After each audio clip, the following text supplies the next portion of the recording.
Here I have DOOGEE S86 Pro, and today I'm going to show you how to scan QR codes on this device. So firstly you have to open Google application. Then in this application you just have to tap on this camera icon here. Open photo gallery, allow, search with camera.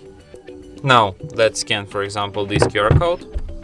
And as you can see, as soon as my camera spots it, it shows me the web page which is being encoded to this QR code, and we can easily open it and see what's being here.